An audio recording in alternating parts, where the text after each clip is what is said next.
இதில் அதிகப்படியான பணியாளர்களை நியமிக்க வேண்டும். கடைசியில் நம்ம பிப்ரவரியில் புதுசாக வாக்காளர் பட்டியல் வர்றப்ப கோடிக்கணக்கானோர் வாக்களிக்கும் உரிமை இழக்கிற ஒரு அபாயம் இருக்குது. இது தமிழகத்தில் புது சூழ்நிலை. இது பெரும்பாலான மக்களுக்கு என்னென்னா, அவங்க ஓட்டர் ஐடி வச்சிருந்தா மட்டும் ஓட்டு போட முடியும்னு நினைக்கிறாங்க. ஆனால் இப்போ இருக்கிற சூழ்நிலையில் இந்த எனுமரேஷன் ஃபார்மை ஃபில் பண்ணால் மட்டும்தான் வாக்களிக்க முடியும். ஸோ அது நிறைய மக்களுக்கு தெரியவில்லை.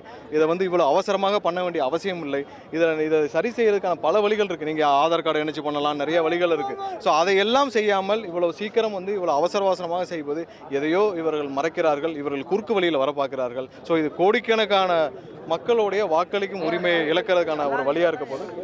தாவேக்காவை காப்பாற்றிக்கணும்னா நீங்க அதிமுகவோட வந்துருங்கலாம் முன்னாள் அமைச்சர்கள் பேசுறாங்க. உங்களை இன்னொரு பவன் கல்யாணம் ஆக்குறோம்லாம் பேசுறாங்க. இங்க இருக்கிற முன்னாள் அமைச்சர்களுமே அப்படிலாம் பேசுறாங்க. யார் பேசுறாங்களோ அவங்க அவங்களுடைய நோக்கம் என்னன்னு மறந்துட்டு பேசுறாங்கன்னு அர்த்தம். அப்படி பேசுறவங்க ஒன்று திமுகவோட அன்கோல இருக்காங்களா? ஏன்னா அவங்களுடைய பிரதான எதிரி திமுகவை பேசுவதை விடுத்துட்டு அவர்கள் என்று தமிழக வெற்றி கழகத்தை பற்றி பேசுகிறார்களோ, நாங்கள் எங்களுடைய எதிரி யாருன்னு சொல்லிட்டோம்.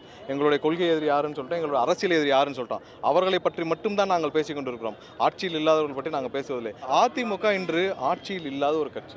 இன்னைக்கு அரசியல் இல்லை ஆட்சியில் இல்லாத கட்சி. அவர்களை சொல்லி நாங்கள் பேசி நாங்கள் தேவையில்லாமல் மக்களை குழப்ப வேண்டிய அவசியம் இல்லை.